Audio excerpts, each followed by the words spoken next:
If He Had Been With Me by Laura Nowlin. Chapter 57. All day, the mothers made a big deal about this being our last Christmas before we leave for college. And Finny and I had to not roll our eyes or laugh when they got sentimental. Sometimes our eyes would meet and we gave each other silent warning not to give in and snort or sigh in reply to them. We didn't see how things could be so different next year, and they were ridiculous and maudlin in our eyes. My parents gave me a laptop. Good for schoolwork, they said. Good for writing, I thought. I have started something new, something secret, and now I can carry that secret thing with me wherever I go, bouncing against my hip in my messenger bag. Finny got a sound system for the little red car from his father. He was never that much into music, but he shrugged and kind of smiled. We are sitting on the couch watching TV with the lights off. Christmas is at Aunt Angelina's this year.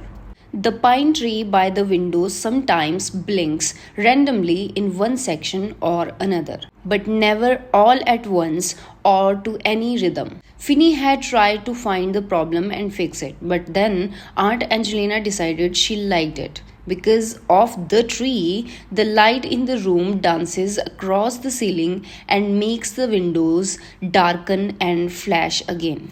Finny has the remote. He flips through the channels until he finds It's a Wonderful Life.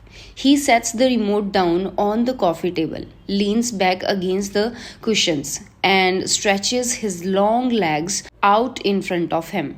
At Thanksgiving, when he got up in the evening to leave us for his new other family, our eyes met briefly, but we did not say anything. Without him, I sat in the corner with a book and went upstairs early. Nothing about his evening came to me through the mothers, and he did not say anything about it in gym class. All I know is that he isn't leaving us tonight. The mothers laugh in the kitchen, and Jimmy Stewart falls in the swimming pool.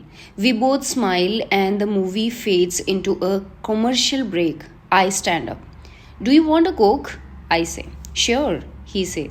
I kick his foot. You are blocking traffic with those things, I say. And he folds his legs back and stretches them out again after me like a toll booth. Those legs took our school to state soccer finals this fall. I went to this last game with the mothers and got to watch him running for an hour and a half.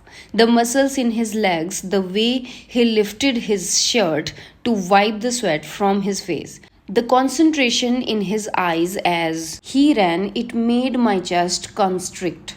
I felt as if I would never see him play again, and I somehow knew they wouldn't win the game, that they wouldn't make it to championship, and this would be Finny's last game ever. Finny's last game in high school. I amended in my mind, but my chest still hurt when the whistle blew and he trudged across the field in defeat.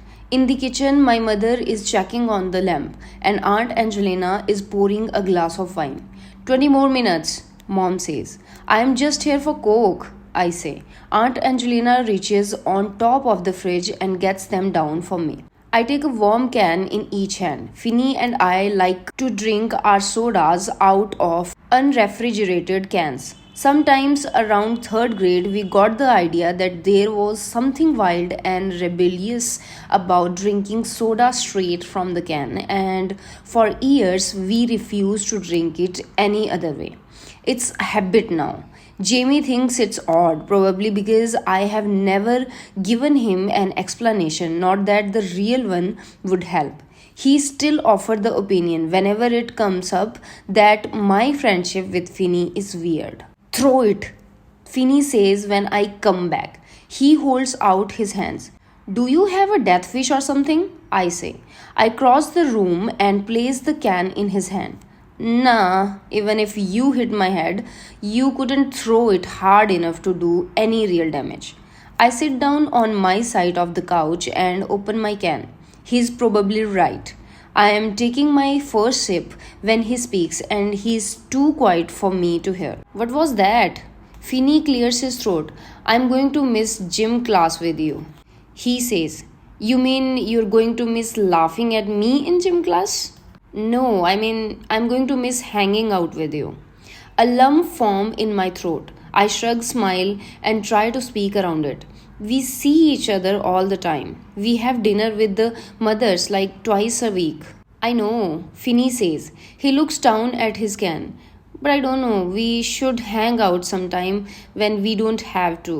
Go see a movie or something? I say. I'm looking away again now. I feel warm and fluttery inside. I cannot say anything. Perhaps it is possible for us to have come full circle. From as close as two people can be two awkward strangers to nearly friends to what? What would we be now? It's possible to love two people at once, but could it be possible to stay loyal to one? I look up at his face, his flushed cheeks and nervous blue eyes, and I want to say sure. I want it too much. I'm not sure, Finny, I say. Even allowing myself to say his name hurts. I don't know if Jimmy would like it. It might be kind of weird.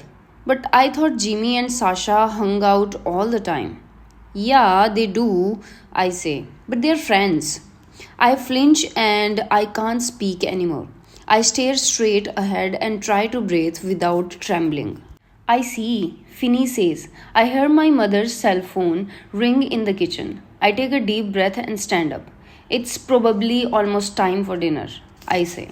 Finny watches the TV and says nothing. I step around the coffee table and walk as quickly as I can out of the room.